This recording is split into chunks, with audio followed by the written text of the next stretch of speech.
You're tuned into Taiwan Grooves.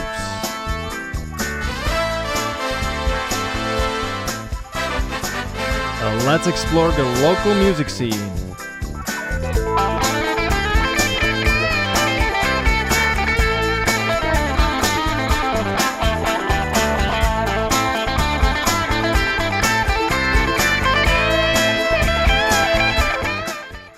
Hello and welcome.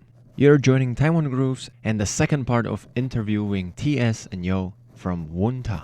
And in case you're just joining in, Wooonta is a Taiwanese world music duo known for their innovative fusion of traditional Eastern instruments and diverse musical genres. In the first episode, we talked about how TS came to erhu and how the Yo pick up sitar. If you don't know anything about these instruments, I suggest you check out the first episode, where you can also hear some sample of them playing it live and the origins of the band. In this episode though, we will talk about their future plans. We'll also look at their past favorite performances, rituals, and some details behind two of their songs. So without further ado, let's bring back TS and Yo from Wooonta. Did you guys as a band since 2015... You went to different places in Europe, all over the world. You were in World Music Festival in 2020, last year? In Taiwan? Yes. Yes.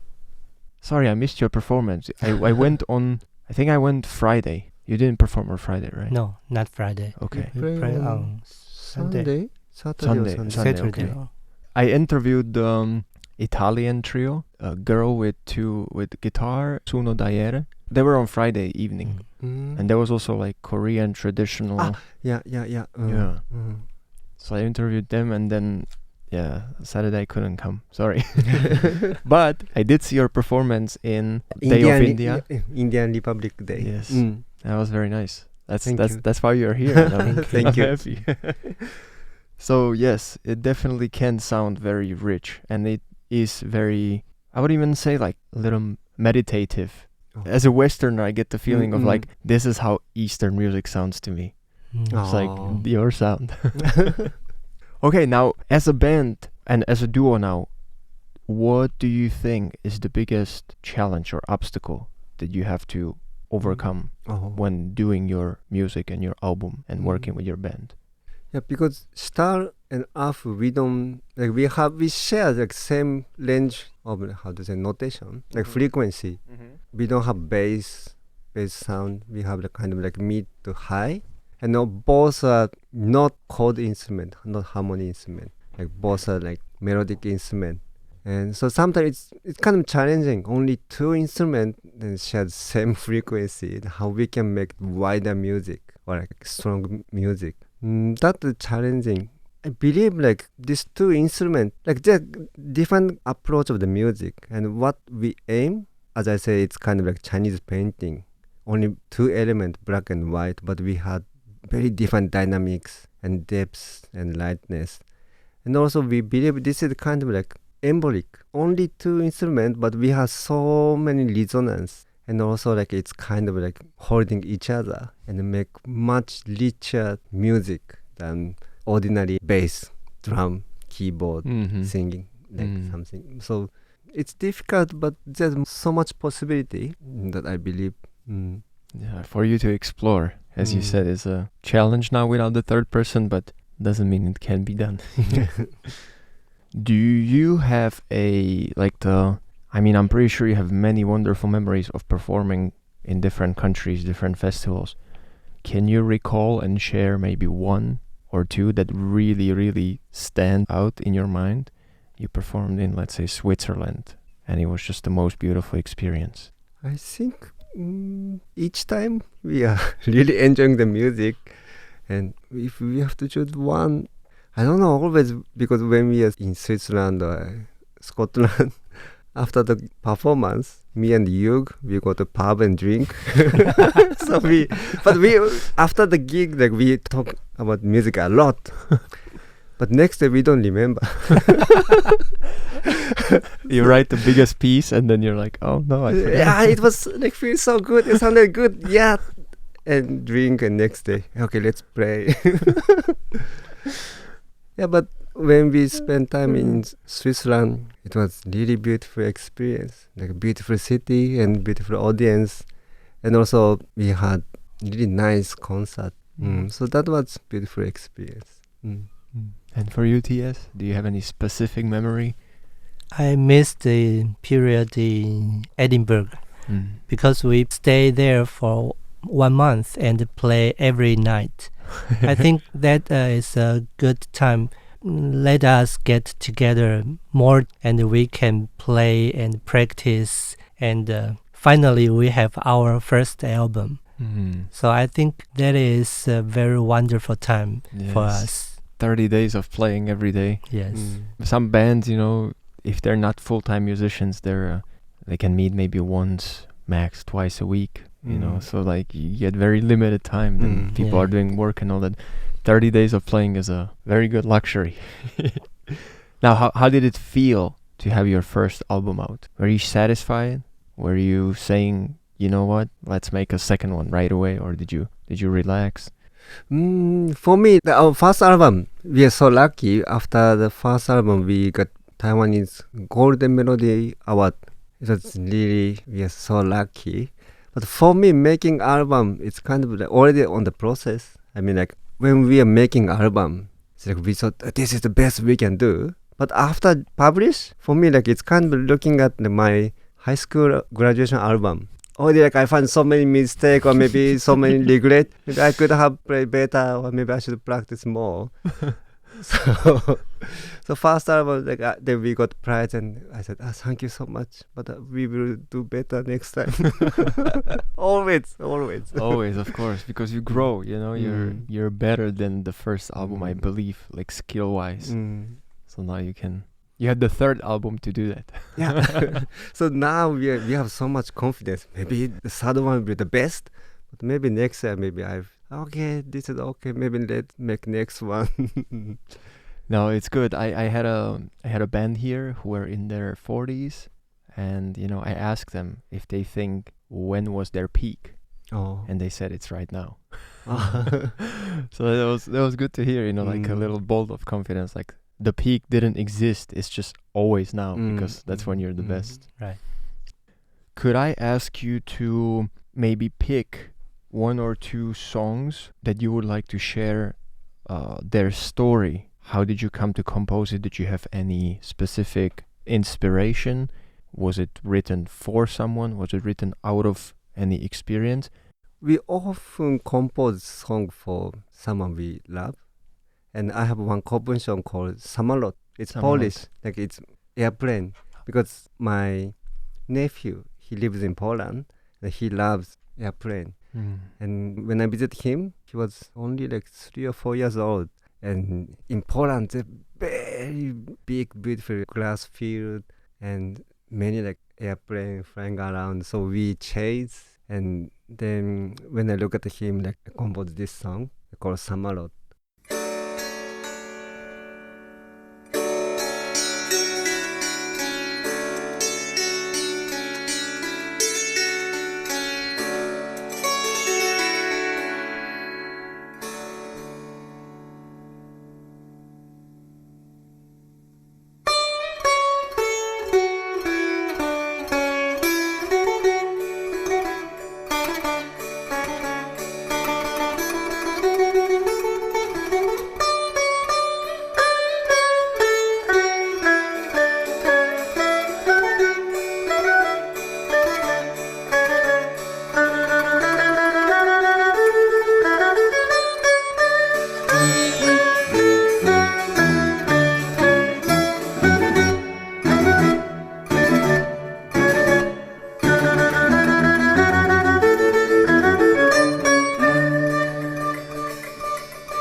also TS, he has one song for.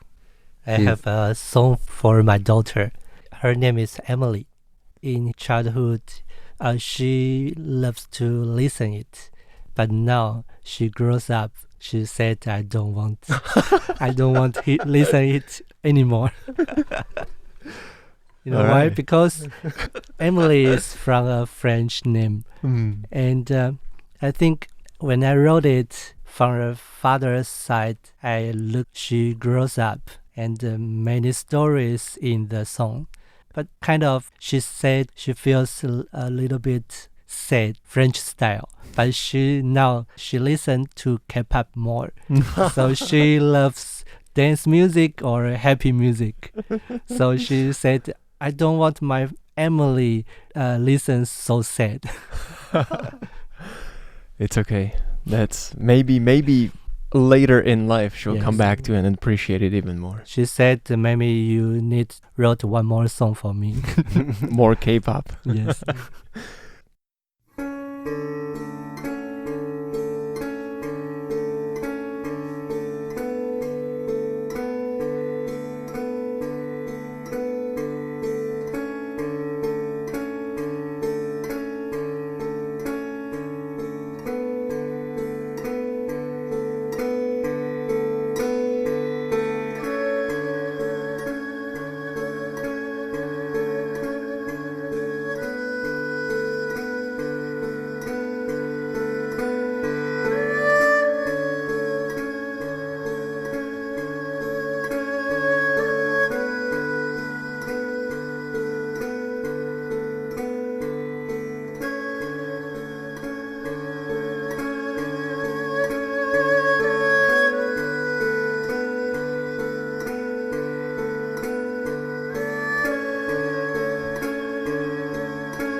and I made a special version in YouTube, and I record her sound in the Emily song. Like her voice. Voice, yes. So people can listen her voice. So nice. Okay, next. When you perform in different countries, do you have any ritual that you like to do besides going to the pub after? Anything that, it makes you, like, you prepare? Because I see you have dedicated majority part of your life to music, which is really wonderful. And even if you play intro right here, you can see that you're in it. You're just consumed by music, and that's so wonderful. Like, people sometimes don't realize how maybe liberating or nice can it be to just get yourself lost in music. So that's really nice. Now, do you do something specifically to enter that kind of state, or do you do any, something like, okay, I'm about to perform, we would like to do this before or after? Maybe taking shower. Before? On the concert day. Okay. Before the concert. Because in India, like, being on the stage, it's kind of entering the temple. So we should be really clean.